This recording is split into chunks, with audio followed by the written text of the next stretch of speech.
देश के किसान समय के साथ साथ खेती में बदलाव करने लगे हैं। जहां एक और पारंपरिक खेती करते थे तो उनकी आय में खासा इजाफा नहीं होता था। दूसरी ओर किसान पारंपरिक खेती छोड़कर सब्जियों की खेती करके मालामाल हो रहे हैं। राजस्थान के डूंगरपुर के इंद्रगढ़ गांव की रहने वाली महिला किसान मंजुला पटेल ऐसी ही किसान है जो कि एक साल में 3 फसल पैदा कर दोगुना मुनाफा ले रही है। मंजुला पटेल सब्जियों की खेती करती हैं। सब्जियों की खेती करने के लिए वो आधुनिक तकनीक का इस्तेमाल करती है। मंजुला साल भर में 3 प्रकार की खेती करती हैं। अभी बरसात का मौसम चल रहा है, ऐसे में मंजुला ने अपने खेतों में पत्ता गोभी, खीरा, बैगन, लौकी, भिंडी और मूली की सब्जियों की खेती की है। एक समय जहां मंजुला को खेती घाटे का सौदा लगता था, आज वही मंजुला खेती को लाभदायक व्यवसाय बताती हैं। मंजुला बताती हैं कि उन्हें 7 बीघा सब्जियों की खेती कर रखी है। मंजुला खेती को लेकर कहती है कि गेहूं की फसल जब करते थे तब बेमौसम बरसात तो कभी कीड़ा लगने से फसल खराब हो जाती थी। जितनी मेहनत गेहूं की फसल में करने में लगती थी उतना तो उन्हें मुनाफा नहीं होता था, बल्कि कई बार तो घाटा होता था। लेकिन जब से सब्जियों की खेती करना शुरू किया है तब से उन्होंने पीछे मुड़कर देखने की जरूरत नहीं पड़ी है।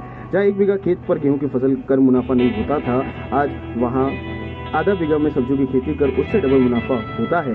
मंजुला 7 बीघा में खेती कर सालाना 7 से 8 लाख रुपए की सब्जियां बेचती हैं। उनसे उनका मुनाफा अच्छा खासा निकल जाता है। इसके अलावा मंजुला गेहूं, मक्का जैसी भी खेती करती है। मंजुला बताती हैं कि जब उन्होंने पारंपरिक खेती छोड़ सब्जियों की खेती करने का फैसला लिया तब उन्हें 1 बीघा पर सब्जियों की खेती की।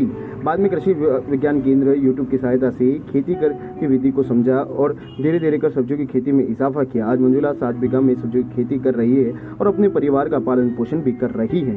पहले हम गेहूं और सरसों और मक्की बोते थे और अभी हम 6-7 साल से ये टमाटर है, कटेड़ी है, तरबूज है, खीरा है, वो बोते हैं। आप इससे सालाना कितनी इनकम कमा लेते हैं? इससे सालाना हम 5-6-7 लाख यूँ मिल जाते हैं। इस सब्जियों को करने के बाद आप कहाँ बेचने जाते हैं? हम डूंगरपुर बेचने जाते हैं, होलसेलर। का मंडी में बेचते हैं? हाँ।